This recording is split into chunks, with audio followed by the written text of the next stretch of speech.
You're not going to believe this. There has been a ladder here this whole time. Well, anyway, in part 1 of the Step 3 overview, I shared how you could use the decision model to make confident career decisions. Now it's time to learn how you can use this prioritization worksheet to finally build your current career concept. Let's take a look more closely. This worksheet has a special place for every role the decision model helped you determine should be a part of your Christ-centered career. All of your roles are vitally important to serving the Lord and being sustained in that service. However, not all of your roles will have equal importance. That is why you will take this step to prioritize how much time and energy each of your career roles will ideally receive in your life and career. The leading role boxes do not give specific suggestions for time and energy, as one person's ability to devote time and energy to their leading role can be vastly different from another's. If it's a job, you could have 40 hours a week to devote to it. If it's not, then your hours may be much more limited. So this box just encourages enough time and energy to see the opportunity to help build God's kingdom. You'll know if you're helping to build God's kingdom when you see yourself being used to provide opportunities for someone to get to know Jesus for the first time, or better than before. The supporting role boxes, on the other hand, provide suggested amounts of time and energy to be devoted to each of your supporting roles. Primary supporting roles are identified as best engaged in on a daily or weekly basis. Secondary supporting roles are more like monthly engagements. And tertiary supporting roles are something you'd be happy to do just annually. Let's look at the example worksheet to see how someone might sort their roles into all of these categories. As you can see here, this person listed off several versions of leading roles, including both relational and task-oriented opportunities.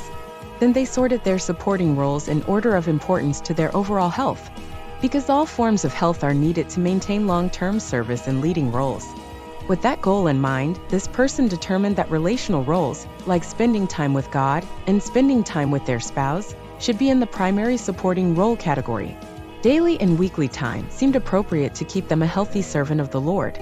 These roles were accompanied by being an accountability partner with another believer, having a job as an event photographer, and even spending leisure time watching TV and reading books. Other roles that they valued but determined only necessary for their health on a monthly or possibly even semi-monthly basis were roles like being a volleyball player, spending time with extended family, seeing friends on a night out, and engaging with a Bible study group. And finally, while they see how taking time for leisurely travel benefits their overall health and well-being, they don't personally feel the need to do this more than once or twice a year. Therefore, they put the role of leisure traveler in the tertiary category. Now, you may have noticed that some roles have been placed in boxes designated as developing leading or supporting roles. This would mean that these roles are not ready to be engaged in just yet, but the person is actively working towards it. Perhaps they need more education, practice, or opportunities to build towards a role being a current reality in their career. They would still need to devote time and energy towards this development. Therefore, it needs to be prioritized according to the place it would one day have in the person's career. Like this person noted that a developing leading role is taking the time to get to know their neighbors, so that one day in the future they could share Jesus with them. Since it is a potential leading role, it is given the same priority of a current leading role in terms of time and energy, even while it is in this developing stage. Similarly, this person identified the role of graphic designer as a developing primary supporting role. They need more training to do it, but since they plan on this being a part of their current career concept on a daily or weekly basis, they are prioritizing that training in the same way. Finally, you may notice that there is one more box where this person has placed a note about their career.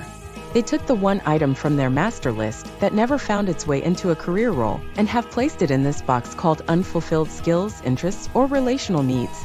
This box is here to make note of these building blocks of your design while you wait to see what the Lord will reveal next to help it find its proper place in His plan for your life and career. If you complete this worksheet online by typing in the blue fields, don't forget to download a copy before navigating away. And like all other E210 worksheets, you could also print it to complete it manually. And that's it for the Step 3 resources. But make sure to watch the last video to learn about this secret Step 4 of the E210 method.